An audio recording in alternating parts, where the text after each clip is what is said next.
فرمایا آزمائش کرو. سب سے پہلے گنجے کے پاس آئے, اسے کہا اللہ کے رستے میں کچھ دیکھا نہیں لگا, میرے خرچے ہی بڑے ہیں, دیکھو تو صحیح کتنی مشکل میں وقت گزارتا ہوں, حال ہی کوئی نہیں. تو اس نے کہا میں نے تو سنا ہے تو گنجا اور بھوکا ننگا تھا. کہنے لگا میں تو جدی پشتی رئیس اعظم ہوں, تجھے کس پاگل نے کہا ہے بھاگ جا. اس نے کہا اچھا جیسے تو تھا ویسے ہی ہو جائے. کھیت کھلیان اجڑ گئے, پھر سے گنجا ہو گیا. حضور علیہ السلام فرمانے لگے, پھر وہ اس کے پاس گیا جو کوڑا تھا, اسے کہا کچھ دے. کہنے لگا خرچے ہی بڑے, اب پوچھ لیں کسی امیر آدمی سے, کہے گا چکی کے نیچے ہاتھ ہے میرا, میرے سے زیادہ تو پریشان بندہ ہی کوئی نہیں. کیا بتاؤں آپ کو, اتنا ٹیکس ہے, اتنا جرمانہ ہے, فلانی شیف, بڑا کچھ گنواتے ہیں لوگ. اس نے کہا میں نے تو سنا تو پہلے کوڑا تھا. اس نے کہا جا دوڑ جا, میں تو رئیس اعظم ہوں, دادا بھی پردادا بھی اور ساری نسل ہی. اس نے کہا اچھا جیسے تو تھا ویسے ہی ہو جائے.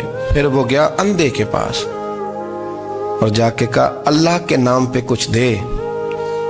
تو کہنے لگا رب کے نام پہ, یہ کھڑے ہیں اونٹ جتنے تیرے دل کرے لے دا. اس نے کہا کیا معنی اس بات کا. کہنے لگا یار تجھے کیا بتاؤں, میں تو اندھا تھا, میں نے تو کبھی دنیا دیکھی نہیں تھی.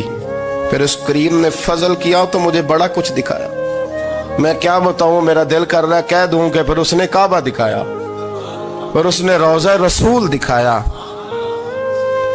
پھر اس نے ریاض الجنہ کے سجدے دکھائے, پھر اس نے اپنے محبوب کے دروازے کی رونقیں دکھائیں. اس نے بڑا کچھ دیا, اس نے بڑا نوازا. میرے پاس تو شاید میں بدکار پرانا خادم, کسے در ملی نہ ٹوئی, اتواصف یار نے نظر جو کی تھی پھر واصف ہی ہوئی. یہ تو اس کا کرم ہوا. تو یہ وہ کہنے لگا تو اللہ کے نام پہ جان مانگ, میں وہ بھی دینے کو تیار. میرے پاس تو شے ہی کوئی نہیں تھی, مجھے تو اپنا پتہ ہے, میں تو کوئی شے نہیں تھا, کچھ نہیں تھا میرے پاس.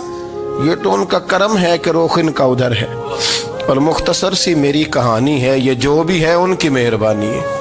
تو وہ کہنے لگا میں بھی کچھ لینے نہیں آیا تھا, تیری آزمائش ہی کرنے آیا تھا. تیری عزتیں بھی سلامت رہیں گی, تیرا مال بھی سلامت رہے گا, تیری شفا بھی. اپنی زندگی میں کبھی بھی اللہ کی بارگاہ سے توجہ ادھر ادھر نہ کریں, چھوڑیں لوگ کیا کر رہے ہیں, دنیا کیا کہہ رہی. کبھی بھی اپنی توجہ دائیں. ہمارا یہ مسئلہ بن گیا کہ ہماری سیاست ہے, ہماری دنیا داری ہے, ہم بندوں کو راضی کرنا چاہتے ہیں. ہم دیکھتے ہیں کون کس طرح, اور آپ یقین کریں آپ تھک جائیں گے, بندے راضی نہیں ہوں گے, وہ نہیں راضی ہوتے. آپ ان کو منا کے لائیں گے تو ادھر والے نکل جائیں گے, ادھر کو منائیں گے تو ادھر والے نکل جائیں گے. اس چکر سے باہر آئیں, اس رب کو راضی کریں جو فرماتا ہے ان الذین آمنوا وعملوا الصالحات سیجعل لهم الرحمن ودا. فرمایا تو ایمان لانے کے بعد نیک عمل کر, میں لوگوں کے دلوں میں تیری محبت پیدا کر دوں. رحمان لوگوں کے دلوں میں محبت ڈال دے گا, اللہ لوگوں کے دلوں میں. اپنی نظر ہمیشہ اپنے رب پہ رکھیں, اتنی لمبی چوڑی دنیا داروں سے امیدیں نہ وابستہ کریں. میں نے دیکھا ہے لوگ کاسا لیسی کرتے ہیں, کبھی اس کے دروازے پہ کبھی اس کے دروازے پہ. ان چکروں سے باہر آئیں اور اپنے رب کی بارگاہ کی طرف توجہ کریں. استغفار شوق سے پڑھا کریں, اور اکیلے میں نہ, اکیلے میں.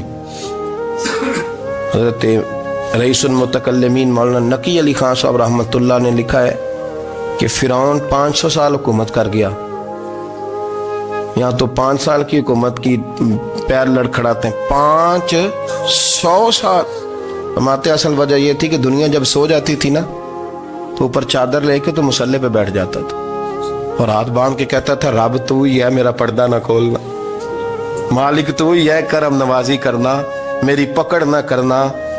وہ بے ایمان ہو کے اگر 500 سال ہاتھ باندھے تو گزارا کر لیتا ہے, تو ایماندار ہے. پر مسئلہ یہ ہے کہ تو رات کو بکل مار کے ہاتھ نہیں نہ باندھتا, تو منت نہیں کرتا, تو استغفار نہیں کرتا. توبہ کریں تو بچے رہیں. وہ اتنی لمبی حکومت کر گیا چونکہ رات کو کہتا تھا مالک رب تو ہی ہے, لیکن مہربانی فرما, میری پکڑ نہ فرمایا, تو اللہ نے تو اس کو مہلت دے دی.